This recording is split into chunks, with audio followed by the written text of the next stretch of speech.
एक गांव में रामलाल नाम का एक बूढ़ा आदमी अपने 4 बेटों और 4 बहुओं के साथ एक बहुत बड़े घर में रहता था। रामलाल के तीनों बड़े बेटे और बहुएं रामलाल की बिल्कुल भी इज्जत नहीं करते थे। बस उसका छोटा बेटा मनोहर और बहू रज्जो ही सेवा और इज्जत करते थे। एक दिन रामलाल की तबीयत बहुत बिगड़ जाती है। अब मैं बहुत बूढ़ा हो गया हूँ, कभी भी मर सकता हूँ, इसलिए जाने से पहले मैं खेतों और इस घर में सबका हिस्सा कर देना चाहता हूँ। सब लोग बहुत खुश हो जाते हैं।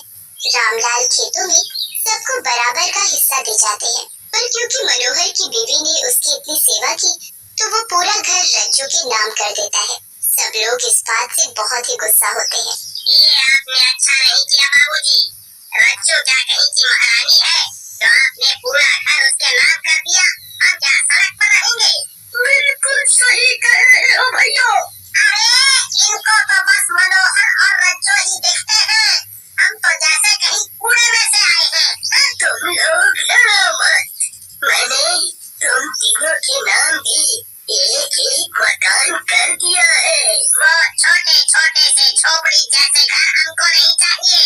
सब रामलाल से लड़ते रहते हैं और रामलाल अपने बेटों की सुनते सुनते ही दम तोड़ देता है। रामलाल के मरते ही तीनों भाई मिलकर मनोहर, उसकी बीवी रज्जो और उनके 2 साल के बेटे पिंकू को घर से निकाल देते हैं। ऐसे मत करो भैया, हम कहाँ रहेंगे? बताओ, आप हमें थोड़ी सी जगह दे दो, हम उसी में रह लेंगे। चाल निकल यहाँ से और दोबारा कभी अपनी शक्ल भी मत दिखाइयो, समझा? मनोहर और रज्जो रोते रोते वहाँ से चले जाते हैं। उनके पास रहने का कोई ठिकाना नहीं होता, इसलिए वो रहने के लिए एक छोटी सी झोपड़ी बना लेते हैं। अजी, अब हम क्या करेंगे? चिंता मत करो रज्जो, भगवान कोई न कोई रास्ता जरूर निकाल देंगे। अगली सुबह मनोहर अब खेतों में काम करने जाता है तो उसके तीनों भाई उसे इतना मारते हैं कि उसके हाथ पैर की हड्डी ही टूट जाती है और वो अपाहिज हो जाता है। मनोहर लड़खड़ाता हुआ घर पहुँचता है। हे भगवान, ये क्या हुआ आपको? आपको इतनी चोट कैसे लग गई? जब मैं खेतों में काम करने गया तो तीनों भाइयों ने मिलकर मुझे खूब मारा और मुझे वहाँ से भगा दिया। हे भगवान, कोई अपने सगे भाई के साथ ऐसा कैसे कर सकता है? मैं अभी इनसे जाकर बात करती हूँ। ये हमारे हक की जमीन हमसे नहीं छीन सकते। अरे जाने दो रज्जो, जाने दो। रज्जो मनोहर की एक नहीं सुनती और गुस्से में सबसे बात करने उनके घर पहुँच जाती है। भैया, आप हमारे साथ ऐसा नहीं कर सकते। आपने इनको इतना मारा कि जिंदगी भर के लिए वो अपाहिज हो गए हैं। अगर आपने अब कभी इनको हाथ लगाया तो मैं थाने में जाकर शिकायत कर दूंगी। तो तेरी जुबान भी चलने लगी, तुझे तो हम देख लेंगे, बड़ी आई थाने जाने वाली। रज्जो वापस घर आ जाती है। मनोहर, रज्जो और उनका छोटा सा बेटा पिंकू उस छोटे से झोपड़े में बड़ी मुश्किल से रह पा रहे होते हैं। उनके पास ना तो खेती करने के लिए जमीन होती है और ना रहने के लिए।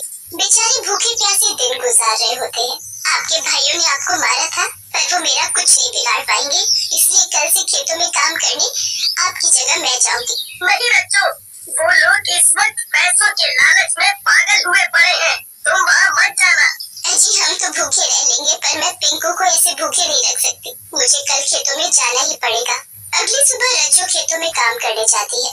ये देखो भैया, रज्जो खेतों में काम कर रही है। मनोहर के हाथ पैर तो हमने तोड़ दिए, और अगर इसके साथ ऐसा किया तो ये थाने चली जाएगी।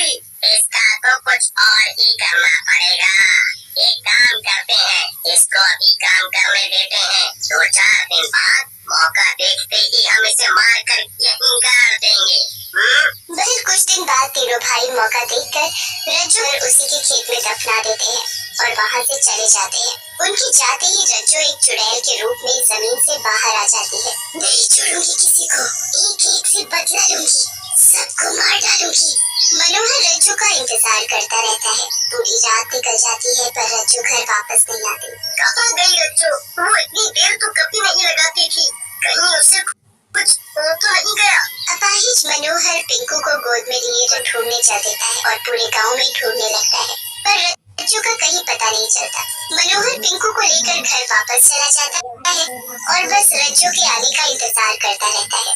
रज्जू का भूत भी मनोहर के पीछे पीछे चल देता है। मुझे पिंकू के लिए कुछ न कुछ काम करना ही पड़ेगा। मनोहर फिर पिंकू को लेकर काम ढूंढने निकल पड़ता है। एक आदमी मनोहर की हालत पर तरस खाकर उसे काम पर रख लेता है।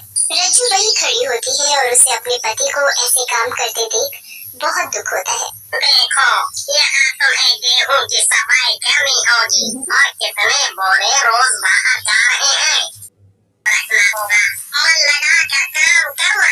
अपने बच्चे को यहीं साथ में जो कमरा बना हुआ है उसमें सुला दिया करना ताकि तुम काम भी कर लो और वो तुम्हारे आसपास भी रहे। मैं आपको ऐसी हालत में काम नहीं करने दूंगी। मैं खुद जाकर खेती करूंगी और आपको आपका हक दिलाकर रखूंगी। मनोहर पिंकू को सुलाकर काम करने चला जाता है। उसके बाद रज्जू भी खेती करने चल देती है और बीच बीच में आकर अपने बच्चे का भी पूरा ध्यान रखती है। रज्जू पूरे दिन मेहनत कर पूरी जमीन में हल जोत देती है। रज्जू फिर मनोहर के तीनों भाइयों की जमीन पर देखने जाती है कि वहाँ क्या हो रहा है। अच्छा, तो यहाँ पूरी मेहनत से जमीन को जोता जा रहा है, पर मैं कुछ भी नहीं होने दूंगी। अगले दिन फिर रज्जू अपनी जमीन में बीज बो देती है और बाकी सबको देखने जाती है। तीनों भाई अपनी अपनी जमीन में बीज बोकर उसमें अच्छे से पानी डाल देते हैं। रज्जू वहाँ खड़ी सब देख रही होती है। कर लो जो करना है कर लो, पर मेरे होते हुए तुम्हारे खेत में एक भी अनाज का दाना नहीं बचेगा। सब अपने अपने घर चले जाते हैं। उसके बाद तीनों भाई रोज अपने अपने खेतों में पानी देते हैं। उनके जाते ही रज्जू सारा पानी अपने खेतों की तरफ मोड़ देती है और बस रज्जू के खेतों को ही पानी मिल पाता है। कुछ दिन बाद रज्जू की जमीन पर अनाज उगने लगता है, पर बाकी सबकी जमीन जैसी की तैसी होती है। इतने दिन हो गए और जमीन से एक अंकुर नहीं फूटा। चलो चलकर अपने दोनों भाइयों के खेतों में जाकर देखता हूँ। सबसे बड़ा भाई फिर अपने दोनों छोटे भाइयों के खेतों में जाकर देखता है, पर बाकी दोनों भी इस बात से परेशान होते हैं कि उनके खेत में भी कोई अनाज नहीं उग रहा। बहुत दिन निकल जाते हैं और फिर जाकर तीनों भाइयों के खेतों में फसल उगना शुरू होती है। दूसरी तरफ रज्जू के खेत भी खुशी से लहरा रहे होते हैं। एक दिन तीनों भाई रज्जू और मनोहर की पास से गुजर रहे होते हैं तो उनकी नजर लहराते खेतों पर पड़ती है। ये क्या, इस खेत में फसल कैसे उग सकती है? अरे, यहाँ कब और कौन खेती करने आता था? हमने तो कभी किसी को देखा ही नहीं। मनोहर तो किसी दुकान में काम करता है और वैसे भी वो अपाहिज खेती करने लायक नहीं है। अरे भैया, मुझे लगता है ये सब भगवान की कृपा है। हमें क्या, हमें तो बिना मेहनत के इतना सारा अनाज मुफ्त में मिल जाएगा। और क्या चाहिए? सही बात है। तीनों भाई बड़े खुश हो जाते हैं कि मनोहर और रज्जू के खेतों का अनाज भी उनको मिल जाएगा। कुछ महीनों बाद फसल पक जाती है, पर फिर एक रात रज्जू तीनों के खेतों में एक एक करके जाती है और वहाँ आग लगा देती है। तीनों भाई सर पकड़कर रोने लगते हैं। हाय हाय हाय, ये हमारे साथ क्या हो गया? सारी मेहनत बर्बाद हो गई रे। फिर तीनों मनोहर कहते हैं कि उसके खेतों में पकी हुई फसल लहरा रही है। समझ नहीं आ रहा भाइयों कि मनोहर के खेतों को कुछ क्यों नहीं हुआ। चलो इस फसल को बेचकर ही पैसे कमा लेते हैं। तभी रज्जू वहाँ खड़ी होती है। चुड़ैल, चुड़ैल, मैं रज्जू जिसे तुमने इस जमीन में गाड़ दिया था। मैंने ही तुम्हारी फसल में आग लगाई है और मैं कभी तुम्हारे खेतों में अनाज नहीं उगने दूंगी। जैसे मेरे पति और मेरा बच्चा जिंदगी जी रहे हैं, तुम भी वैसे ही जियोगे। और हाँ, ये हमारे खेत है। इस फसल को मैंने मेहनत से उगाया है, तो इसे बेचने के बारे में तो दूर की बात है, कभी हाथ लगाने के बारे में भी सोचा तो सबको यहीं जिंदा गाड़ दूंगी। अरे अरे, हमें छोड़ दो रज्जू, हमें माफ कर दो। हम तुम्हारे खेत को तो कभी हाथ नहीं लगाएंगे। तुम जो बोलोगे हम वो करेंगे। तो हमारी हक की जमीन और घर हमें वापस चाहिए। हम सब दे देंगे।